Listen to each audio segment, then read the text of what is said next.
This is exactly what the Orlando Magic need to do if they want to meet the expectations that they set for themselves at the beginning of the year. Through everything, the injuries, calling for the coach's job, calling for Jeff Weltman's job, this Orlando Magic basketball team is still in position to potentially make it to the Eastern Conference Finals, or at the very least, the second round of the NBA playoffs. Today is going to be a little bit of a different video.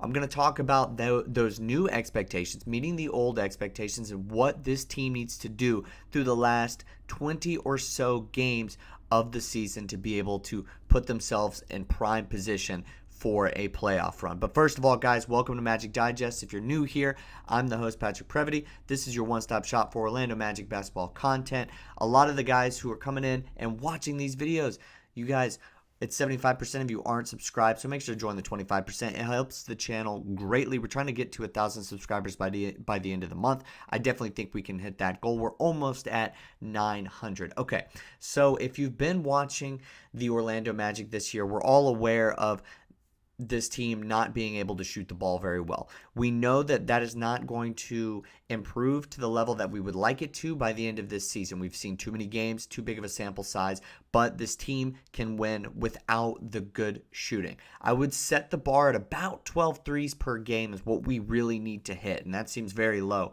to beat a lot of the teams in the Eastern Conference, at the very least get out of the play-in and get out of the first round. So that is goal number one. Goal number one is to make sure that this team shoots well and doesn't die by the three. We can't have games where we are 7 of 35. This team is actually very good about not shooting a ton of threes, but at the end of the day, they're still not hitting those percentages that you would like them to hit. So if they shoot 25 threes, they're still only ballparking around 10. So there's kind of a little bit of a half glass full approach to it, but the first thing is they can't shoot too many threes, and you need to hit about 12 a game. And we all know in the playoffs, the whistle will be swallowed by the refs, so you're going to have to rely on at least hitting those shots from the three-point range because you might not be able to get to the foul line enough. Second, don't lose the team identity. I have actually said this a lot this year, despite my not valuing Cole Anthony or Jalen Suggs as much as maybe some of you guys might, but this team does still have an identity, and I get it. It's only going to take us so far. This roster is only constructed in a certain way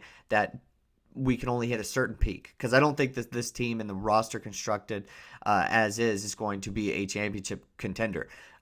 But that still allows us, if we can lean into the defense, to knock off a team in the first round, where we can potentially knock off maybe Indiana team, a Detroit team who has no experience in the playoffs. We have more experience than they do. Maybe we can give a team like Milwaukee a really good series. I think Milwaukee's very good. They're a little bit of a different beast, but we obviously just played them the other night and were able to get out a very close win. But if this team leans into the culture and the defense that got them there and doesn't try to play any sort of different basketball than we've seen this year, I actually do think that their floor isn't as low as some people might actually think. Separate the injuries and those bad shooting nights, this team can compete with a lot of teams in the Eastern Conference. I think the Knicks, Celtics, and Cavs are a little bit too good for what the Magic have to offer right now, but this team can definitely compete with those with the other middling teams in the Eastern Conference. Okay, let's take a look at the players that we need to lean on. You guys already know who I'm going to talk about, right? Paolo Banchero and Franz Wagner. Since the All-Star break, Paolo's pretty much been averaging like 37 and 5. So he is extremely good. We need him to be able to shoot the ball well, get to his spots, make sure that he can drive and have somebody to kick out to, and hopefully the defense doesn't suffocate him in the playoffs. Obviously, we're going to have to also rely on Franz Wagner. It's a two-man show, and on offense, we need both of those guys probably to combine for around 50 to 60 points in each win that we have, or we won't win if they don't get to those numbers. That is the first thing. Both of them are shooting low 30s for the season from three. If they can potentially shoot 35% in a series, I like our chances. Now, let's talk about the play-in. We know who we're going to have to rely on. We know exactly that what our weakness is, and that's shooting, and we know what our strength is, and that is the culture and the defense. So when we end up in the play-in, because right now this team pretty much can't catch Detroit, they are 5.5 games back from Detroit, I believe, as the standings are set right now. Actually, no, they're a full 6 games back from Detroit. Detroit's 18.5 games back from Cleveland. Orlando's 24.5. Right now, Orlando is the 8th seed. They are a half game back from Atlanta. They are tied with Miami. Miami has played 2 less games, though.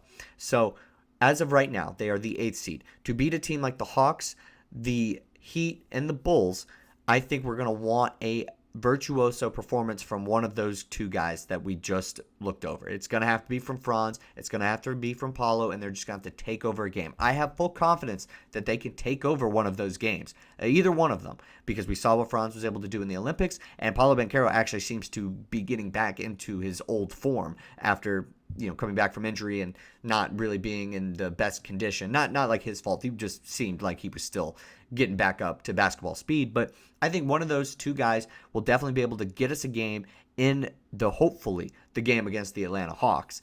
And this team won't have to spend too much time in the play and spend another game in the play, and whether or not they go play the Heat or the Chicago Bulls. I think that we're going to have to rely on one of those guys to do that. Now let's talk about coaching here. Obviously a huge thing. Jamahl Mosley, I have defended him all year long. I've said that I believe this roster and the construction of it has a peak, and I blame more so the lack of moves at the deadline for why this team ended up having a skid just recently where they went 1-6 on a homestand, 5 straight losses. I blame that more on the front office. But Jamahl Mosley is going to have to be a safety blanket for these players. While I said earlier that the Detroit Pistons don't have the experience in the playoffs, the Magic still only have 1 series under their belt. While it was a 7-game series, and shoot, you have a game 7 under your belt, it almost feels like you have a lot of experience. This team certainly doesn't have that. They need Jamahl Mosley to start calling timeouts late in games, and they need him more as a safety blanket rather than somebody who's going to let this team play. This isn't the Popovich Spurs when the Spurs are suffering from a 10-0 run at the hands of the Miami Heat. They're going to let it play out. No, this team cannot do that. They can't stop the bleeding. They can't go down, hit a 3, silence the opposing crowd. We know this. We saw this last year against the Cavs. We're going to need Jamahl Mosley to not leave anything on the table and have to call those timeouts and make sure that they can draw up some plays for some easy buckets. We haven't really seen that consistently enough this season, and that's why a lot of people are questioning Jamahl Mosley and his coaching acumen. I get it, but we're going to have to hopefully see it come playoff time. Now, I wanted to leave everybody with a quote from the post game after the recent win. Paolo Banchero, I thought, said something that was just really straightforward and something that I'm hoping that everybody on the team is also buying into.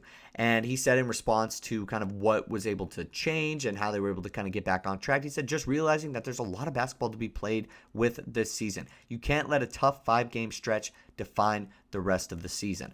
I think that this is very accurate. I don't think that what he's saying is wrong.